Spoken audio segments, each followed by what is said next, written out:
Iran ও যুক্তরাষ্ট্রের মধ্যকার চরম উত্তেজনার মাঝে ভূরাজনৈতিক এক নতুন নাটকীয়তা তৈরি হয়েছে। একদিকে তেহরান গুরুত্বপূর্ণ হরমুজ প্রণালী পুনরায় খুলে দিতে সম্মত হয়েছে, অন্যদিকে এই জলপথ সুরক্ষিত করতে ইউরোপীয় নেতাদের প্রস্তাবিত বহুজাতিক সহায়তা সরাসরি প্রত্যাখ্যান করেছেন মার্কিন প্রেসিডেন্ট ডোনাল্ড ট্রাম্প। শুক্রবার প্যারিসে ফরাসি president Emmanuel Macron, German chancellor Friedrich Merz এবং ইতালি ও যুক্তরাষ্ট্রের প্রধানমন্ত্রীদের এক যৌথ বৈঠকের পর একটি প্রতিরক্ষামূলক সামরিক মিশন গঠনের ঘোষণা দেওয়া হয়।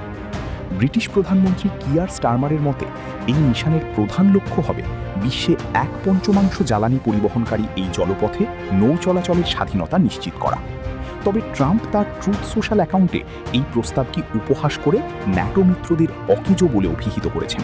তিনি লিখেছেন, আমি তাদের দূরে থাকতে বলেছি, যদি না তারা শুধু নিজেদের জাহাজগুলো তেল দিয়ে বোঝাই করতে চায়।